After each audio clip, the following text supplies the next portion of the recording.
Light, the energy of life itself. Since the beginning of time, light has sustained us, fueled our growth, and shaped the world. Even Einstein recognized that everything we are is made of light. But what if we could harness the light within us, not just to live, but to renew, restore, and rejuvenate? Introducing LifeWave X39, the first product in the world that activates stem cells using our body's own light. Backed by clinical research, multiple patents, and over 10 years of stem cell research, a revolutionary wearable light technology that unlocks the power of activating our own stem cells with a single, safe, affordable, non-transdermal patch that puts you back in control of how you look, feel, and perform. Unlike drugs or chemicals, X39 works naturally, awakening your body's ability to heal and thrive. It's time to unlock your full potential, restore your vitality, and embrace a healthier, more vibrant you.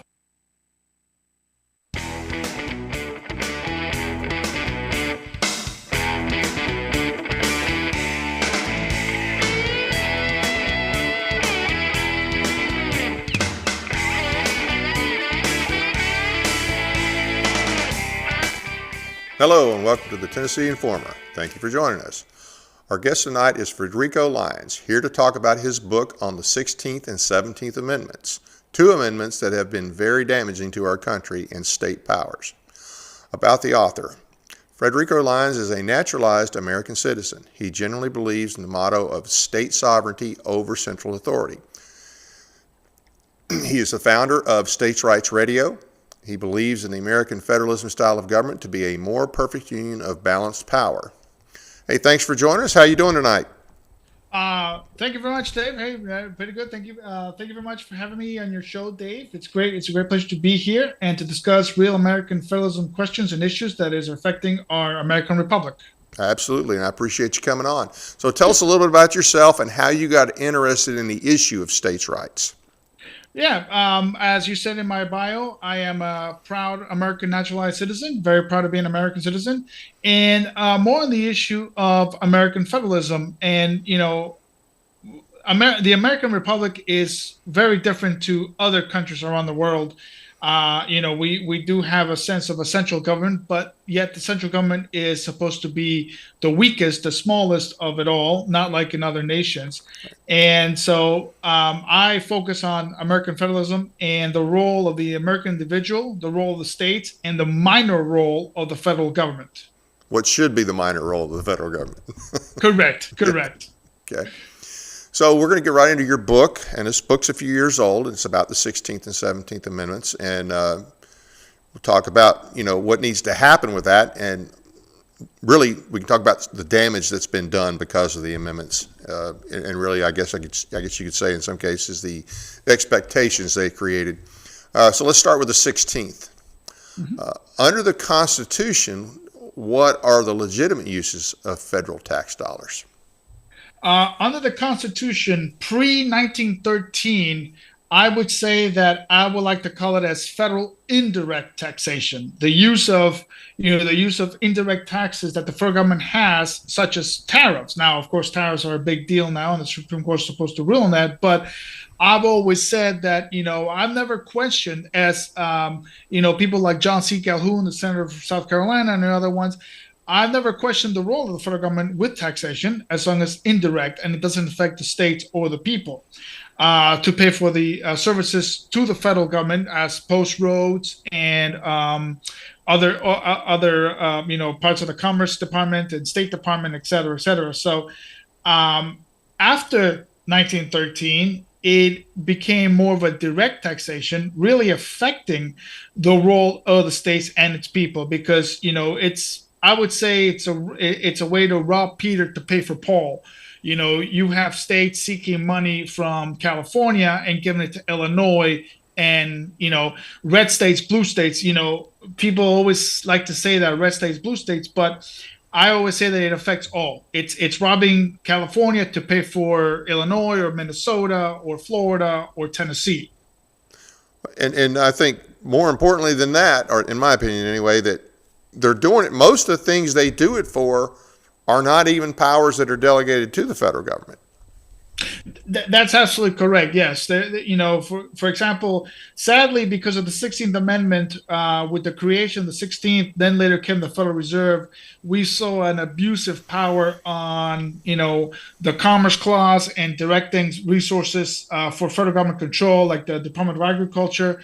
One of the worst cases that we've seen, not tied to the 16th Amendment but closely related, is Wickard versus Filborn. And, it's just taking a huge amount of power into one autonomy. Now, I've always said, and I know that Thomas Jefferson said this, if the founders knew that 13 states were going to be too vast to have it in one centralized location, why would 50 be any different? Right. 13 was big. So, it's just that every state is different and every state is autonomous. That's why we have a governor for each state, a legislature for each state, and a judicial system to carry the rules out. So we don't really need a centralized location. Right.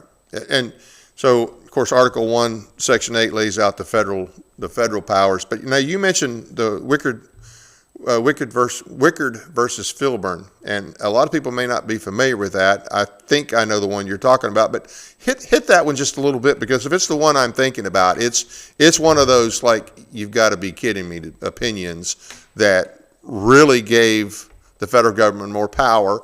And then, of course, they have more power, but now they also have the power to tax directly. They have more money coming in, which gives them more power to do bad things and to just it just multiplies. Can you talk a little bit about that case? Oh, absolutely. Associate Justice Robert Jackson. Some I agree with, and some I don't. This one I don't agree with, because it sounded something that came out of Soviet Russia when Stalin directed the wheat farmers. It is very similar to that. It's telling a wheat farmer in Ohio that he cannot. He didn't even sell his wheat production into the market. It was for his own personal consumption, but he made more to what other farmers were making on a daily basis. So it really put a crap on let me see how I can say this. It just it was more federal overreach, essentially. I mean, telling him that little bit that he produced for his family, that was still subject to federal law.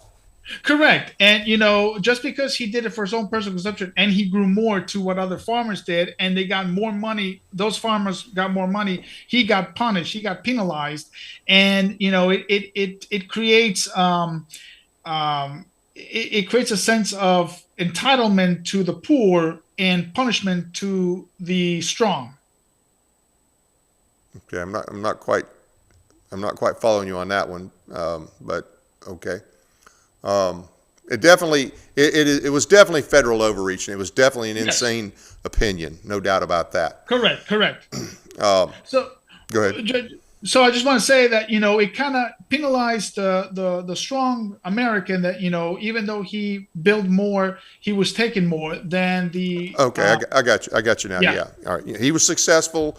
He had a good crop, and he got penalized for having a good crop, even though that crop he was not selling that crop. It was just for his own personal use, his family's use. Okay. And because of that ruling, then the federal government extended more into the Commerce Clause. And this is where I say in my first book that the way you read the Commerce Clause states to the Congress to regulate commerce.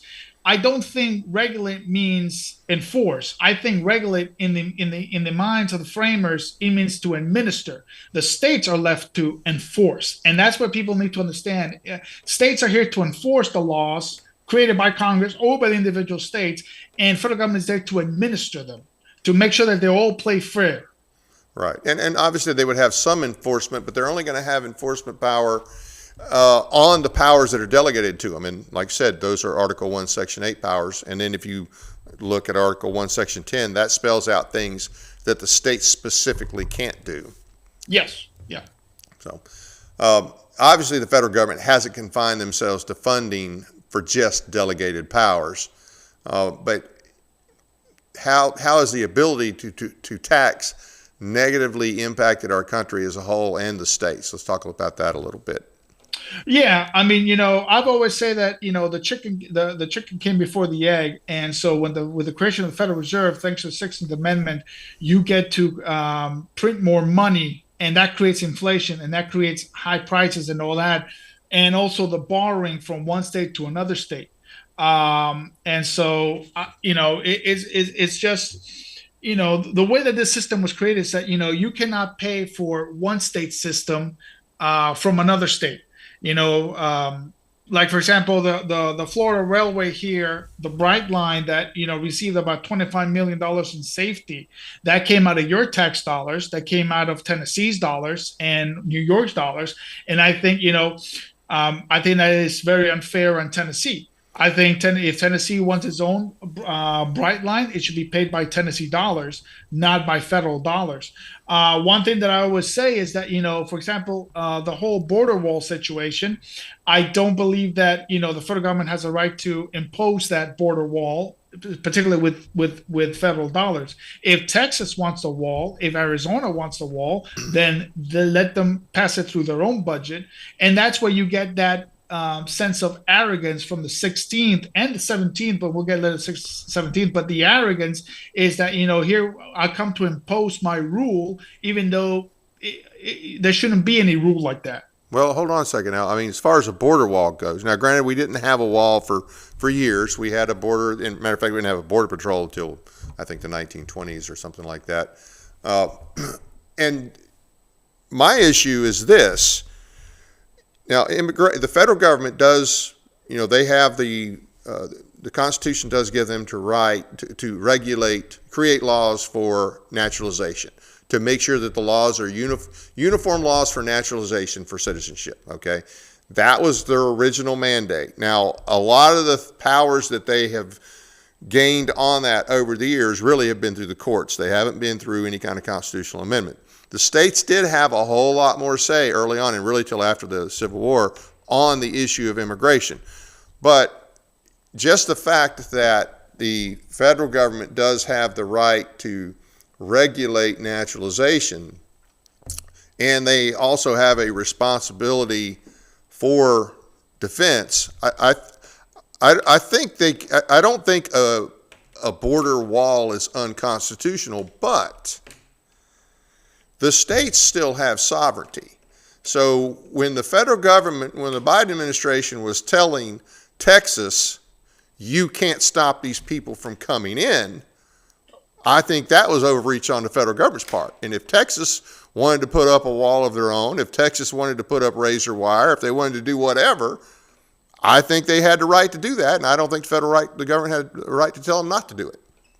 Oh, no, I totally agree with you there. Under the Biden administration or Trump administration, I don't believe that they have any say in however the state wants to manage their own borders. I do believe that borders between Texas, the sovereign state, and the country of Mexico. The same thing with Arizona and California, and the same thing with Montana with Canada.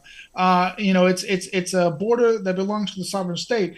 If, like I said, if Texas wants a border wall or barbed wire, then they have a legislature. They can pass a law with a budget. They have the governor to execute that, and they have the judicial courts to control interpret those laws and prosecute any person they see fit according to their laws.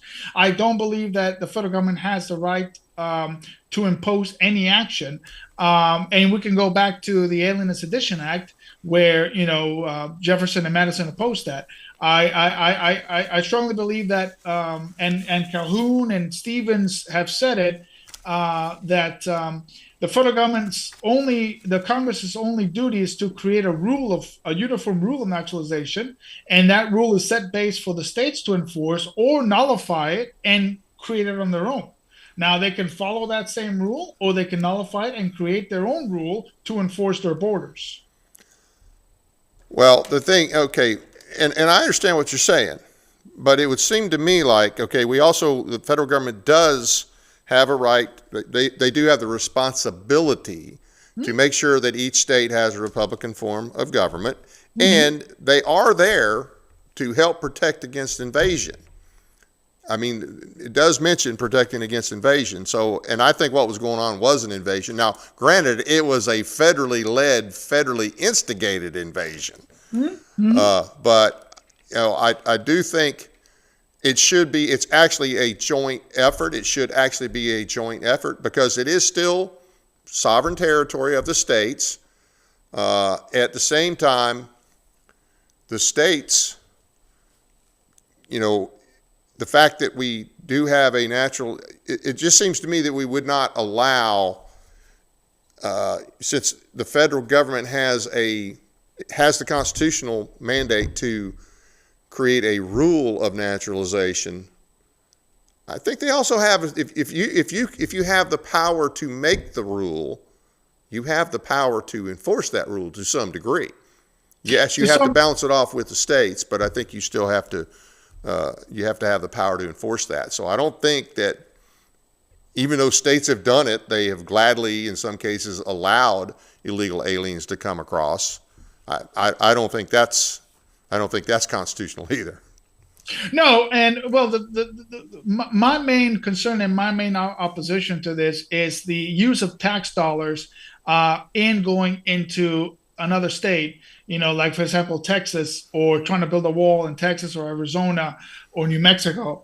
They have a power to enforce, but not with that type of tax dollars. And the 16th Amendment has really been an abusive power to that. And not only on immigration enforcement and control on a border wall, but also on welfare and Social Security. Thanks again to, because the Social Security Act was supposed to be a fee. Somehow the progressive lawyers and Justice Cardozo switched it into a tax. And so now we're stuck with the Social Security Act as a tax. The same thing with Obamacare. So that 16th Amendment, they love to twist and turn. And, I just have a beef on federal dollars used where it's not supposed to be used. In effect on immigration or border or on welfare or on anything else. We sadly we've really, I've also coined in my book that the American people was happy to see a repeal to reclaim an old vice, but not to reclaim their wallets. And I feel like there was a lot of bamboozlement and not a lot of awareness to that effect, and says, oh yeah, well, of course prohibition was bad, and it was bad for the economy, but also the 16th Amendment was also contributing to that effect, and yet people were misled on that. Well, I'm just going to read the 16th here because I think everybody knows it's what gave us the income tax, but they may not have read it. I haven't read it in a while, but the Congress shall have power to lay and collect taxes on incomes from whatever source derived, without apportionment among the several states, and without regard to any census or enumeration, which the way they used to do it was based on census